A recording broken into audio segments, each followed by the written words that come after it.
Hello, my name is Tara Simkins, and I am your host for the Soul-u-tions Podcast. Today's episode is part of a series that I've been doing inspired by a video titled, What 92 Years Taught Me, 10 Lessons I Wish I'd Learned in My 50s and 60s. And I have to tell you, these lessons have stayed with me because when I think about why I do this work, why I read, why I coach, why I teach, why I have this podcast, it's because life doesn't go according to plan.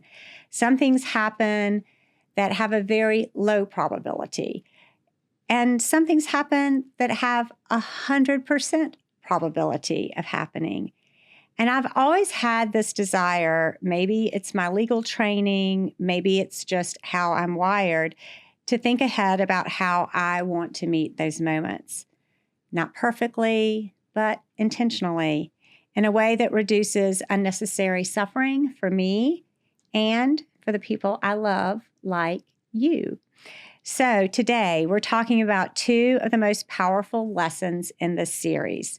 Lesson 7, your adult children don't need your advice.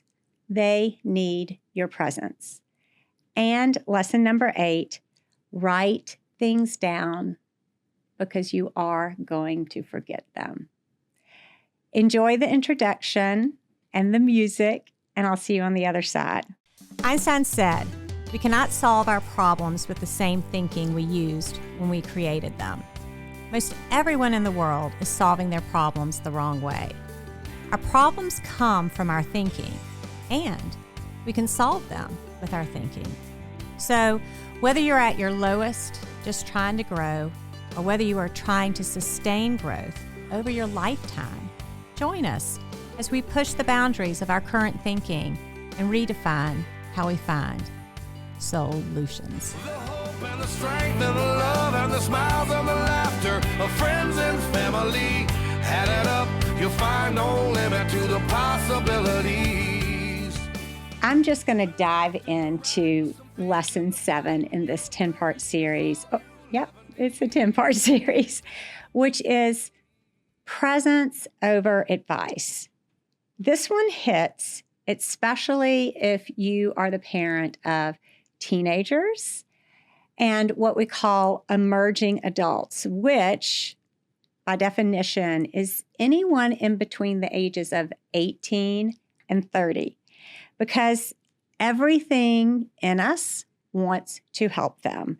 We've lived, we've learned, we've made mistakes, we know things, but here's the shift.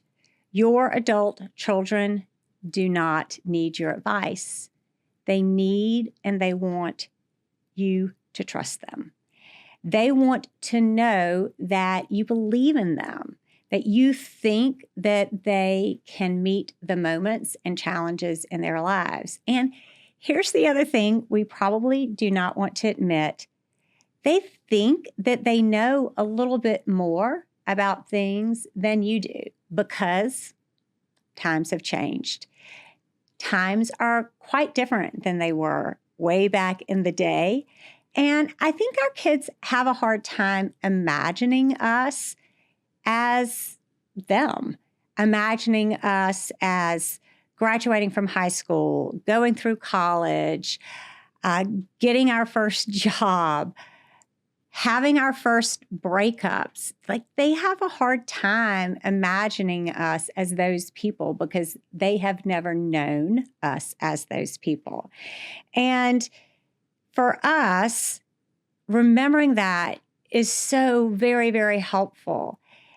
And really understanding that of the two things, who has the harder job? Is it harder for them to listen to us, or is it harder for us to sit back and let them learn things themselves? I personally think it's harder for us. Having been in both of those positions, I think it's harder for us to sit back, watch them, to be present in their lives without giving them a bunch of unsolicited advice. And I think it should be harder for us because we are the older adults in the equation. And as the older adults in the relationship, we're the ones that have the larger capacity to do harder things.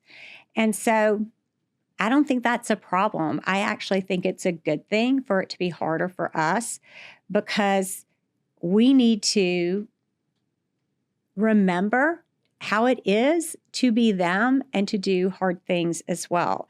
So the reason why we give advice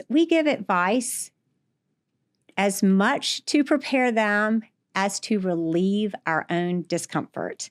Sitting back, watching them figure it out requires what I'm going to call emotional steadiness.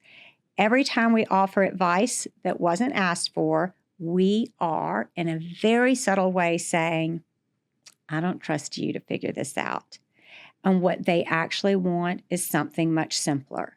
Sit with me. Listen to me, love me while I figure it out. And I'm going to go a step further and say, believe in me, because they may not fully believe in themselves. And they are looking at your face. They are looking at those nonverbal clues that you are giving them, clues and cues. I stumbled over those words, I think, for a reason. They are looking for some signal from you that says you believe in them. And they get courage from those nonverbal clues and cues that you give them. So if you're listening to this as a parent of an 18 to 30-year-old or a teenager, this is your work, not to fix, not to guide every step, but to stay connected without taking over. This is emotional leadership.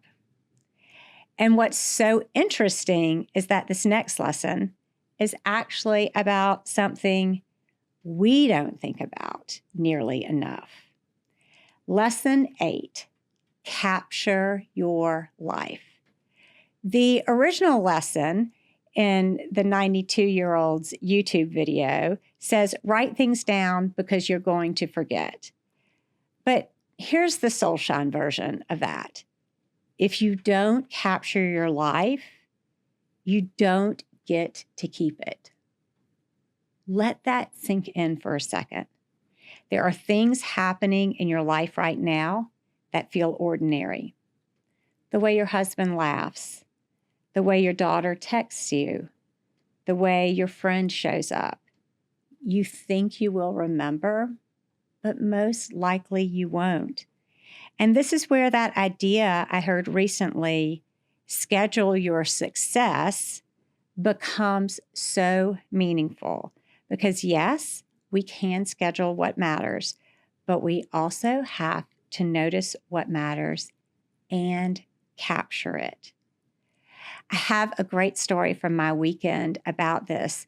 I know you have either met my son Brennan on this podcast before or heard me talk about him. And if you're new to this podcast, you should go back a couple of episodes where I interview him about a class that he took at the College of Charleston taught by Ben Navarro on intentionality. And in that class, the kids are given a journal to keep. And they have journal prompts, weekly journal prompts, and to complete before class and then after class. And they even have to share their writing in their journal once in the semester. And in traveling with Brennan, we were going to a wedding of a friend. He kindly invited me to be his plus one. We were down in the Bahamas. So we had big travel days on the way there and on the way back.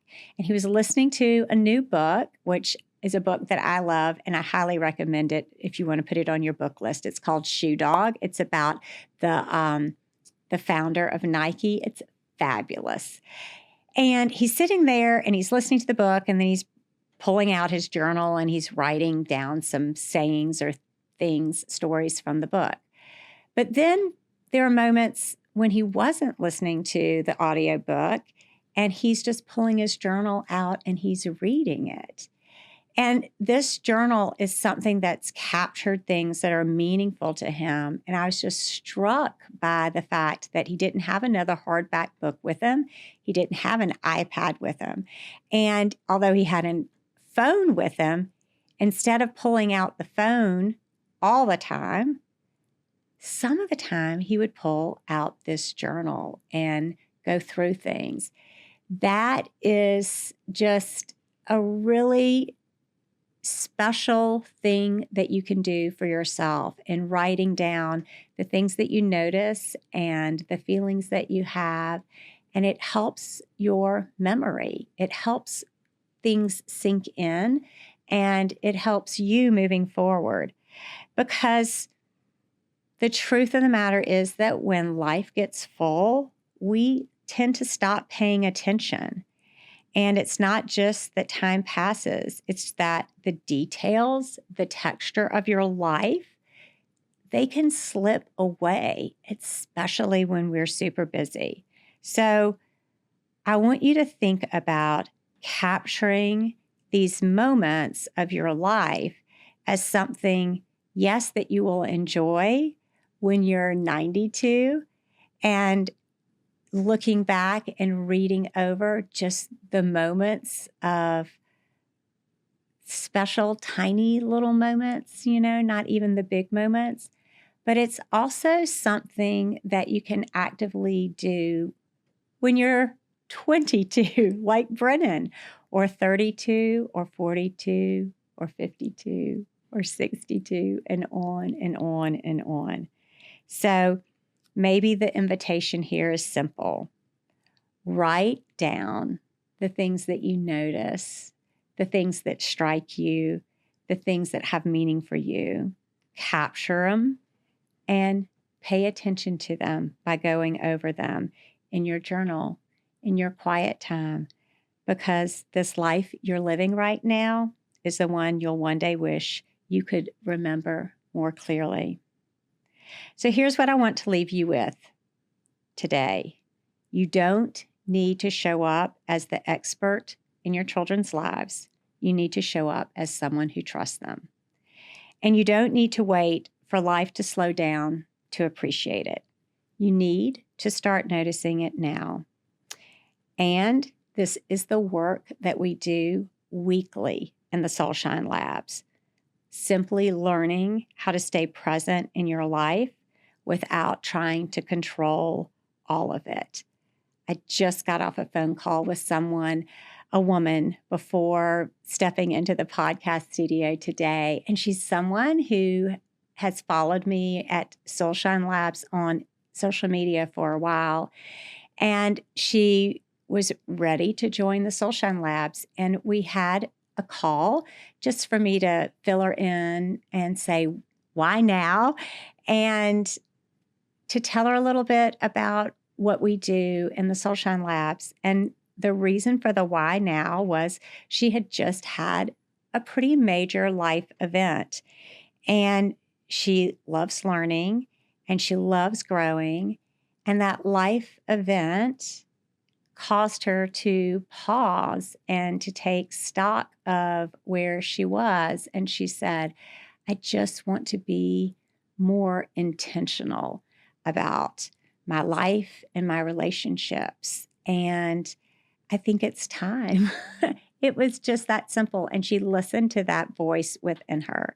So if you really love learning and if you love these podcasts and you think, I really want to capture and be present in all of my relationships and more of my life, please, please, please email me at Tara, T-A-R-A, at Tara Simkins, S-I-M, no P, K-I-N-S.com, and say, I'm interested. Tell me more. I would love to schedule a call with you. And in the meantime, make sure you have subscribed to this podcast, because you are not going to want to miss the next episode where I cover the final 2 lessons from this amazing 92-year-old woman who said, I wish someone had shared these with me when I was in my 50s and my 60s. So if this resonated, I'd love for you to share this episode with someone else who's in this season too. And it is as easy as just hitting the share icon and typing in the text, the number, the name of your bestie, and saying, listen to this. I'm thinking of you when I listen to this podcast. Oops, I've got to go. My phone is ringing. And I'll see you on the next episode. I ain't done living the life I'm meant to lead. And I ain't done loving the ones who cared for me. The hope and the strength and the love and the smiles and the laughter of friends and family. Add it up, you'll find no limit to the possibility.